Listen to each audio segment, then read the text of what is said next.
ഇന്നൊരു day in my life ആയാലോ. ഇന്ന് എൻ്റെ ഫ്രണ്ടിൻ്റെ എൻഗേജ്മെൻറ്റാണ്. എൻഗേജ്മെൻറ്റ് നടക്കുന്ന കൊട്ടാരക്കരയാണ് അവളുടെ വീട്. ഞങ്ങൾ ഇവിടുന്ന് കുറച്ച് ഫ്രണ്ട്സ് നേരെ കൊട്ടാരക്കരയ്ക്ക് വിടുകയാണ്. 9 മണിക്കായിരുന്നു ഞങ്ങളുടെ ബസ്. സോ കറക്റ്റ് സമയത്തിന് എത്തണം എന്നുള്ളൊരു ടാസ്ക് എനിക്കുണ്ടായിരുന്നു. പക്ഷെ രാവിലെ എണീറ്റപ്പോൾ നല്ല മഴയുണ്ടായിരുന്നു. നല്ല മടി പിടിച്ചാണ് ഞാൻ എണീറ്റത് തന്നെ. എന്നിട്ട് ഞാൻ പതുക്കെ റെഡിയാവാൻ തുടങ്ങി. പക്ഷേ എനിക്കൊരു വ്ളോഗ് എടുക്കണം എന്നുണ്ട്, റെഡിയാവണം എന്നുണ്ട്. പക്ഷേ അത് രണ്ടും കൂടെ മിക്സ് ചെയ്തപ്പോഴത്തേനും രണ്ടും കുളവായി നടന്നു. നേരവണ്ണം ഒരുങ്ങാനും പറ്റിയില്ല, നല്ലോണം വ്ളോഗ് എടുക്കാനും പറ്റിയില്ല. അതായിരുന്നു എൻ്റെ അവസ്ഥ. പിന്നെ അല്ലറ ചില്ലറ തട്ടിക്കൂട്ട് പരിപാടികളൊക്കെ ആയിട്ട് ഞാൻ നേരെ അങ്ങോട്ടേക്ക് വിട്ടു. എൻഗേജ്മെൻറ്റ് തീം അവൾ പറഞ്ഞത് പച്ച കളറാണ്. പക്ഷേ എനിക്ക് ഈ ചുരിദാർ ഭയങ്കരമായിട്ട് ഇഷ്ടപ്പെട്ടാണ് ഞാൻ പിന്നെ ഇതിടാമെന്ന് വിചാരിച്ചു. ഈ ചുരിദാർ ഞാൻ ഓൺലൈൻ മേടിച്ചാണ്. ഒത്തിരി നാളായിട്ട് എൻ്റെ വിഷ് ലിസ്റ്റിൽ കിടക്കുമായിരുന്നു. ഒരുപാട് റിവ്യൂസൊക്കെ കണ്ട് ഞാൻ അന്നേ സേവ് ചെയ്ത് വെച്ചിരുന്നതാണ്. സോ ഇത് ഇടാനും നല്ല കംഫർട്ടാണ് കേട്ടോ. ആർക്കെങ്കിലും ആവശ്യമുണ്ടെങ്കിൽ ഞാൻ ഡിസ്ക്രിപ്ഷൻ ബോക്സിൽ ലിങ്ക് കൊടുത്തേക്കാം. ഞാൻ എപ്പോഴും ഉപയോഗിക്കുന്ന ഒരേ മേക്കപ്പ് ആ ഒരു സ്റ്റൈൽ തന്നെയാണ്. ഞാൻ ഒത്തിരി അങ്ങനെ ഫൗണ്ടേഷൻസ് അങ്ങനെ യൂസ് ചെയ്യുന്ന ആളല്ല. ലിപ്സ്റ്റിക്ക്, കൺസീലർ, ഐ ഷാഡോ, ഇത് മൂന്നാണ് ഞാൻ മെയിനായിട്ട് ഉപയോഗിക്കുക. ഫൗണ്ടേഷൻസ്, കോമ്പാക്റ്റ് ഒക്കെ കുറവാണ്. പിന്നെ കോമ്പാക്റ്റ് വല്ലപ്പോഴും, അതും ബനാന പൗഡറാണ് യൂസ് ചെയ്യുന്നത്, കോമ്പാക്റ്റ് യൂസ് ചെയ്യാറില്ല. സോ അങ്ങനെ ഉള്ള കുഞ്ഞ് മേക്കപ്പ് ഇത് മാത്രമേ കാണുള്ളൂ. ഞാൻ എവിടെ പോയാലും ഇങ്ങനെ തന്നെ യൂസ് ചെയ്യുന്നത്. ഇപ്പം കോളേജിൽ പോകുന്നതായിക്കോട്ടെ, അല്ലെങ്കിൽ ക്ലിനിക്കിൽ പോകുന്നതായിക്കോട്ടെ, ഫംഗ്ഷൻസിൽ പോകുന്നതായിക്കോട്ടെ, എല്ലായിടും എൻ്റെ മേക്കപ്പ് ഒരേ സ്റ്റൈൽ തന്നെയാണ്.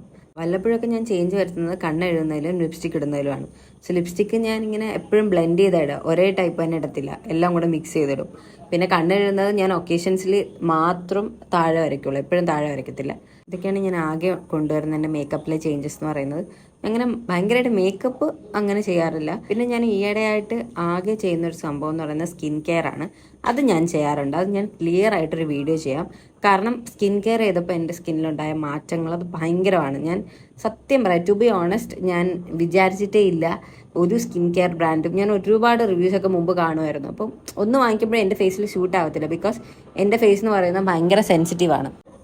ഞാൻ എന്ത് തന്നെ ഉപയോഗിച്ചാലും അതിൻ്റെ ഒക്കെ റിയാക്ഷൻസ് എൻ്റെ മുഖത്ത് കാണാൻ പറ്റും. ഒന്നും എനിക്ക് മുഖത്ത് യൂസ് ചെയ്യാൻ പറ്റില്ല. ഇടയ്ക്ക് വെച്ച് ഭയങ്കരമായിട്ട് ഇൻഫ്ലമേഷനൊക്കെ വന്നിട്ടുണ്ടായിരുന്നു. പിന്നെ അത് മാറാൻ വേണ്ടിയിട്ട് കുറേ ഡെർമറ്റോളജിസ്റ്റിനെ കണ്ട് അങ്ങനെ പോയിട്ടുണ്ടായിരുന്നു. പക്ഷേ ഇപ്പോൾ എനിക്കൊരു സ്കിൻ കെയർ കിട്ടി. സ്കിൻ കെയർ എന്ന് പറഞ്ഞാൽ അങ്ങനെയല്ല, എന്നാലും ഫേഷ്യൽ ക്ലെൻസറും മോയ്സ്ചറൈസർ, സൺസ്ക്രീൻ, ഇത് ഞാനിപ്പം മുടങ്ങാതെ ചെയ്യുന്നൊരു സംഭവമാണ്. സോ എൻ്റെ സ്കിൻ കെയർ ജേണിയെ പറ്റിയിട്ട് ഞാൻ വേറൊരു വീഡിയോ ഡീറ്റെയിൽ ആയിട്ട് തന്നെ ചെയ്യാം. അങ്ങനെ എൻ്റെ ഒരുക്കങ്ങളെല്ലാം കഴിഞ്ഞ് നേരെ മുടിയിലേക്ക് കടന്നു. മുടി ആസ് യൂഷ്വൽ എനിക്ക് പ്രത്യേകിച്ച് ഐഡിയ ഒന്നും ഉണ്ടായിരുന്നില്ല.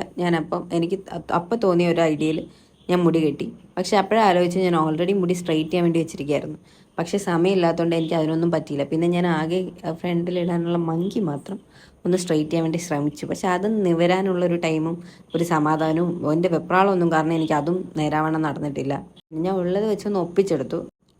പിന്നെ ഈ ഇയർ റിംഗ് എന്ന് പറയുന്നത് എനിക്ക് ഇഷ്ടപ്പെട്ട് വാങ്ങിയതാണ്. പക്ഷേ എനിക്ക് പൊതുവേ വെയിറ്റ് ബെയർ ചെയ്യാൻ ഭയങ്കര ബുദ്ധിമുട്ടായിരുന്നു. പക്ഷേ എന്നിട്ടും ഞാൻ ബട്ടനൊക്കെ വെച്ചിട്ട് ഒരുവിധം അതിനെ ഹോൾഡ് ചെയ്തു. കാരണം ഞാനിപ്പോൾ എപ്പോഴും സ്റ്റഡാണ് ഉപയോഗിക്കുന്നത്. അപ്പോൾ ഫേസിന് ഒരു ചേഞ്ച് വരുന്നില്ല.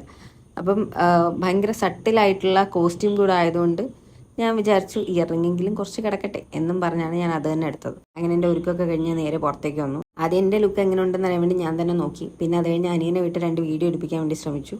പക്ഷേ ആസ് യൂഷ്വൽ അവൻ്റെ കൊടുത്തപ്പോഴത്തേനും ഞാൻ പെട്ടെന്ന് അവിടെ നിന്ന് കോക്കറി കാണിക്കാൻ തുടങ്ങി. ഒന്നും അങ്ങോട്ട് ശരിയാവുന്നില്ല. ഇതാണ് എൻ്റെ ഔട്ട്ലുക്ക് കേട്ടോ. നിങ്ങൾക്ക് ഇഷ്ടപ്പെട്ടോ? ഇഷ്ടപ്പെട്ടേ കമൻറ്റ് ചെയ്യണേ. പെട്ടെന്ന് ആരെങ്കിലും ഫോട്ടോയും വീഡിയോ എടുക്കാൻ നേരത്തെ എനിക്ക് ഭയങ്കര ടെൻഷനാണ്. സോ എനിക്ക് പ്രോപ്പറായിട്ട് എടുക്കാനൊന്നും പറ്റിയില്ല. പിന്നെ ഒട്ടും ടൈമില്ലാത്തതുകൊണ്ട് തന്നെ അപ്പം തന്നെ അവൻ നേരെ വണ്ടി കയറ്റി എന്നെ കൊണ്ടുപോയി. ആ സമയത്ത് അവൻ വന്നില്ലായിരുന്നെങ്കിൽ ഉറപ്പായിട്ട് എൻ്റെ ബസ് എനിക്ക് മിസ്സായേനെ. വലിയ കാര്യത്തിൽ മുടിയൊക്കെ കെട്ടിയിട്ട് പോകുമ്പോഴത്തേനും പിന്നെ ഹെൽമെറ്റ് വെക്കേണ്ടി വരുന്ന ഒരു അവസ്ഥയുണ്ടല്ലോ, അത് വല്ലാത്തൊരു അവസ്ഥയാണ്. ഞാൻ ഹെൽമെറ്റ് ഊരി ഉടനെ ആദ്യം എൻ്റെ തലയാണ് നോക്കിയത്. ഹെയറൊക്കെ എങ്ങനെയൊക്കെയോ സെറ്റാക്കിയിട്ട് ഞാൻ ഓടി ഡിപ്പോയിലേക്ക് പോയി. അവിടെ ചെന്ന് രേഷ്മ ആസിഫും ജോയിൻ ചെയ്തു. രേഷ്മ ഞാനും അടുത്തടുത്ത സീറ്റായിരുന്നു. ഞങ്ങൾ കുറേ നാൾക്ക് ശേഷമാണ് കാണുന്നത്. കുറച്ച് വീഡിയോസൊക്കെ എടുത്തു. പിന്നെ കുറേ നേരം ബഹളം വെച്ചു. പക്ഷെ ഞാൻ യൂട്യൂബിലിടുന്നു പറഞ്ഞാൽ അവളെ ഒളിച്ചുകളിയായിരുന്നു. അവിടെ ഒരു വിധത്തിൽ വീഡിയോ എടുക്കാൻ സമ്മതിക്കുന്നില്ലായിരുന്നു. പിന്നെ ആസിഫ്, അവൻ ഇപ്പോൾ ബിസിനസ്സുകാരനൊക്കെ ആയതുകൊണ്ട് ഫുൾ ടൈം ഫോണിലായിരുന്നു. അവൻ അതിൻ്റെ ടെൻഷനും കാര്യങ്ങളൊക്കെ ആയിട്ട് ഫുൾ ടൈം മൊബൈലിലായിരുന്നു. പിന്നെ കുറച്ച് കഴിഞ്ഞ് അന്നയും ഷാരനും ജോയിൻ ചെയ്തു. ഞാൻ അവരെ അറിയാതെ കുറച്ച് വീഡിയോസൊക്കെ എടുക്കാൻ വേണ്ടി ട്രൈ ചെയ്തു. പക്ഷേ അവർ പിടി തന്നില്ല ഗൈസ്. എനിക്ക് ഫോൺ കൈ കിട്ടിക്കഴിഞ്ഞാൽ വീഡിയോ എടുക്കണം എന്നുണ്ടെങ്കിലും എങ്ങനെ എടുക്കണം എന്നുള്ള ഐഡിയ ഒന്നും ഇതുവരെ കിട്ടിയിട്ടില്ല. ഞാൻ എപ്പോഴും എടുക്കുന്ന ഒരേപോലെ തന്നെയാണ്. പിന്നെ ഞങ്ങൾ കുറേ സംസാരിച്ച് കഴിഞ്ഞപ്പോൾ രേഷിന് പതിയെ മോഷൻ സിക്നസ് അടിച്ചു തുടങ്ങി.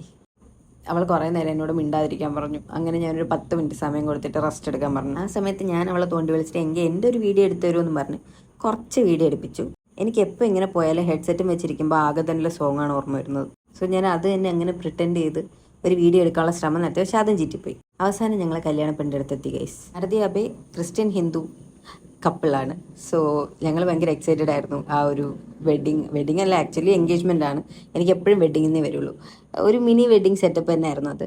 അവർ രണ്ടും ഭയങ്കര ഹാപ്പി ആയിരുന്നു. ഞങ്ങൾ ഫ്രണ്ട്സ് അതൊന്നും ഹാപ്പി ആയിരുന്നു ആ ഒരു മൊമെൻറ്റ് കാണാൻ വേണ്ടിയിട്ട്. ഇത് നമ്മൾ ഫോട്ടോ എടുക്കാൻ പോകുമ്പോൾ വീഡിയോഗ്രാഫർ നമ്മളെ കൊണ്ട് സംസാരിപ്പിക്കുന്നതാണ്. പിന്നെ ഞങ്ങളൊരു ടോപ്പിക് ഇട്ട് അങ്ങനെ തന്നെ സംസാരിച്ചു, നാച്ചുറലായിട്ട് പോസ്റ്റ് ചെയ്യാൻ തുടങ്ങി. പിന്നെ എനിക്ക് എടുത്തു പറയേണ്ട സദ്യയെ പറ്റിയാണ്. ഞാൻ ഈ 10-28 കൂട്ടം കറിയൊക്കെയുള്ള സദ്യയൊക്കെ ആദ്യമായിട്ടാണ് സത്യം പറഞ്ഞാൽ കാണുന്നത്. ഞാനിങ്ങനെ കഴിച്ചിട്ടില്ല. പിന്നെ കഴിക്കുന്നതിനേക്കാൾ കൂടുതൽ കണ്ടു നിറഞ്ഞു എൻ്റെ വയറ്. ഞാൻ ഇച്ചിരി കഴിച്ചപ്പോൾ തന്നെ എൻ്റെ വയറ് നിറഞ്ഞു. പിന്നെ അവിടുത്തെ പരിപാടിയൊക്കെ കഴിഞ്ഞിട്ട് ഷാരൻ്റെ ബ്രദറാണ് ഞങ്ങൾ പിക്ക് ചെയ്യാൻ വേണ്ടി വന്നത്. പുള്ളി ഭയങ്കര ഫണ്ണിയാണ്. പുള്ളിയെ പറ്റി പറയുകയാണെങ്കിൽ ഭയങ്കര ഡ്രൈവിംഗ് സ്കില്ലാണ്. ഞങ്ങൾ വളരെ സേഫായിട്ട് തന്നെ എത്തേണ്ടടുത്ത് എത്തിച്ചു. പിന്നെ ഞങ്ങളുടെ ബസ് നല്ല ലേറ്റ് ആയിരുന്നതുകൊണ്ട് തന്നെ ഞാൻ അവിടെ എത്തിയപ്പോൾ തന്നെ 7 മണി, ഒരു 6:45, 7 മണിയായി. ഞങ്ങൾ നേരെ സിനിമയ്ക്ക് പോയി. 7:30-ക്കുള്ള ടിക്കറ്റ് ബുക്ക് ചെയ്തിരിക്കുകയായിരുന്നു. നരിവേട്ട. അടിപൊളി പടം, നന്നായി എടുത്തിട്ടുണ്ട്. സൂപ്പർ ഡയറക്ഷൻ, ടോവിനോ ഒന്നും പറയാനില്ല, എല്ലാ തവണത്തെ പോലെ അടിപൊളി. ഇന്നത്തെ വീഡിയോ ഇത്രയേ ഉള്ളൂ. നിങ്ങൾക്ക് ഇഷ്ടപ്പെട്ടിട്ടുണ്ടെങ്കിൽ ലൈക്ക് ചെയ്യുക, ഷെയർ ചെയ്യുക, സബ്സ്ക്രൈബ് ചെയ്യുക. So see in the next video.